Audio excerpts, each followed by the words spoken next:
শাকিব খানের নাম নিয়া পানির মধ্যে ফু দিয়া পানি পড়া খায়া তারপরে নতুন সিনেমা করবেন, ওটা হিট হবে। ওয়াও সবাই এই মিয়া প্রিন্স রে তো রাক্ষস খায়া দিল। কি বলেন? প্রিন্সে খাওয়ার ক্ষমতা রাক্ষস না, ইবলিস জানোয়ার কারুই নাই। কি বলতেছেন আপনি? আপনি কি জানেন না খায়া দিছে যে জিল্লুরে খায়া দিছে, আপনি জানেন না? ও আচ্ছা, জিল্লুরে খাইয়া দিছে। হ্যাঁ সেই ক্ষমতা এখনো হয়নি। মানে কি? মানে কি? ভাই শুনি গাইস, এসব কি করেন? আপনাদের কি কোনো কাজ নাই? আরে তুই কি জানোস না? আনপ্রফেশনাল ফাইজলামি করেন শুনি গাইসা।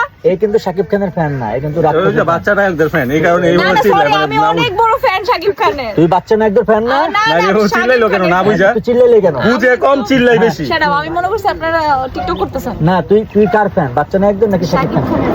আপনি কার ফ্যান? বাংলাদেশি হিরো একটাই আমার চোখে, শাকিব খান। হ্যাঁ। তাহলে মানুষ তুলনা করে কিসের জন্য? ওই যে মানুষের ব্রেনটা না এখানে না না। মানুষ তুলনা এই যে এই হাঁটুতে বুকে কামড়তেছে কিটা? ভাইরাল হওয়ার জন্য শাকিব খানের নাম। সেটা এই যে এটাই হলো পয়েন্ট। ওর নাম নিলে ভাইরাল হবে, ওর নাম নিয়ে কথা বললে ভাইরাল হবে।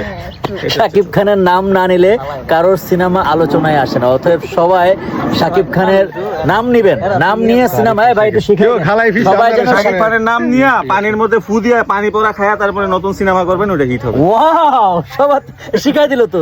সিনেমা ভাইরাল হইতে হলে কি করতে হবে শিখাই দিছে। ভালো থাকবেন, সুস্থ থাকবেন। এখন আমি কিভাবে ভাইরাল হতে পারি? শাকিব খানের নাম নিবি? তাইলে চিন্তা করেন না, আমরা লাস্টে সবাই বাচ্চা না একদের নাম নিস না ভাই, আল্লাহর দোহাই লাগে। এদের নামই দিয়ে দিস রে, বাচ্চা বা প্রতিবন্ধী হতে পারে যদিও। ভালো থাকবেন। প্রতিবন্ধী বললে আবার বেশি ইয়ে হয়ে যাবে। বাচ্চা বাচ্চা বাচ্চা ঠিক আছে, বাচ্চা।